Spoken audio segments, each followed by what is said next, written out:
Good morning. आज आपण मस्त अशी चॉकलेटी दिसणारे मोदक पेढा करणार आहोत. तर 2-3 प्रकारचे आपण इथं मोदक करणार आहोत, वेगवेगळे असं डिझाईन देऊन, शेप देऊन. तर मस्त अशी सुरुवात आपण आपल्या गणपती बाप्पापासून करूया. मस्त गणपती बाप्पाचं दर्शन झालं की संपूर्ण दिवस एकदम आनंदाने आणि एकदम मस्त फ्रेश वाटतो.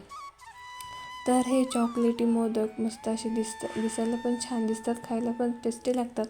तर कसे बनवायचे ते चला तर बघूया. त्यासाठी अर्धी वाटी रवा घ्यायचा. त्याच्यामध्ये आपल्याला तूप, तेल काही टाकायचं नाही आहे. तुम्ही टाकू शकता, पण मी ह्याच्यामध्ये काही टाकलेलं नाही आहे. तर ह्याच्यामध्ये बारीक कुटून विलायची आणि खोबरं खिसून टाकायचं आहे. त्यानंतर ह्याला व्यवस्थित भाजून घ्यायचं आहे. ओलं खोबरं घेतलं तरी चालेल किंवा नारळ सुकं असतं ते घेतलं तरी चालेल.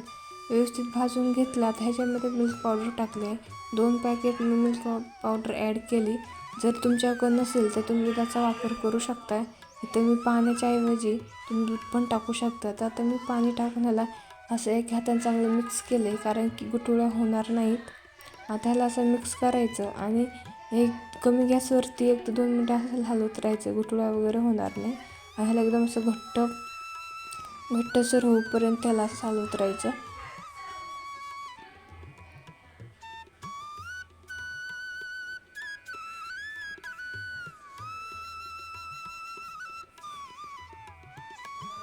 आणि एक अर्धी गुठळी झाली असेल तर चमच्याने फोडून घ्यायची आणि मस्त ह्याला असं बघू शकता की ती असं आपलं म्हणजे एकदम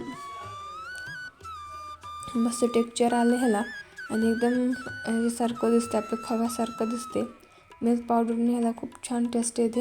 ह्याच्यामध्ये गूळ टाकायचा आहे. तुम्ही साखरेचा वापर केला तरी चालेल. आता ह्याला व्यवस्थित मिक्स करून घ्यायचं आहे.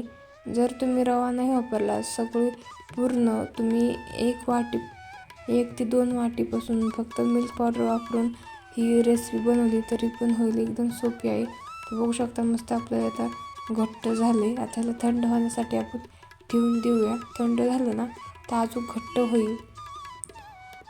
आणि ह्याचे आपल्याला पेढे, बर्फी काही जे पाहिजे ते आपल्याला ह्याचा आकार देता येईल. प्लेटमध्ये काढून घेऊया आणि ह्याला थंड व्हायला ठेवून देऊया.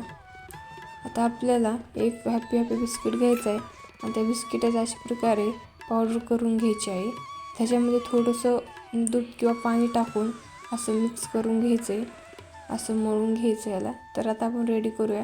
तर आपले सारण पण थंड झालं आहे. मी सगळं मिक्स करून घेतलं, चांगलं एकत्र करून घ्यायचं आणि मी चमच्याला थोडं तेल, तूप लावलं आणि थोडंसं असं बॅटर टाकून ह्याला मध्ये थोडीशी जागा करायची आणि आपलं हे बिस्किटपासून आपण हे बनवलं होतं तर ते टाकून त्याच्यामध्ये वरून थोडं अजून हे सारण भरायचं आणि मस्त असं दाबून आपली ही गोल बर्फी किंवा आपले पेढा रेडी झाला. तुम्ही जर तुमच्याकडं मोल्ड असेल मोदकचा तर त्याच्यापासून बनवलं तरी पण चालेल. तर हे बघू शकता सहज निघतं लवकर. चाकूने किंवा चमच्याने साईडने थोडी साईडला काढून घ्यायची आणि लगेच तयार होतं. तर तुम्ही ते बिस्किट न वापरता डेअरी मिल्क चॉकलेट वापरलं तरी पण चालेल.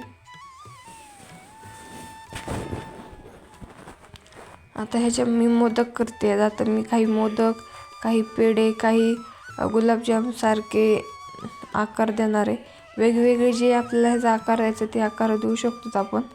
खूप म्हणजे भारी पण लागतात. आणि जर तुम्हाला वाटत असेल हे खूप असं मोठाला रवा आहे, खूप ड्राय झालं आहे, तर ह्याचे मोदक वगैरे तुम्हीच कसे जारमध्ये टाकून फिरवून पण घेऊ शकता. तर बघू शकता सगळे आपले हे मोदक, बर्फी रेडी झाले आहे. तर तुम्हाला कसे वाटले मला कमेंटमध्ये नक्की सांगा. तर मस्त आपल्या गणपती बाप्पाला हा प्रसाद ठेवला आहे आणि खरंच गणपती बाप्पाला पण आवडला असेल आणि तुम्हाला पण कसा वाटला हा प्रसाद मला नक्की सांगा. तर भेटूया आपण अशाच एका नेक्स्ट व्हिडिओमध्ये.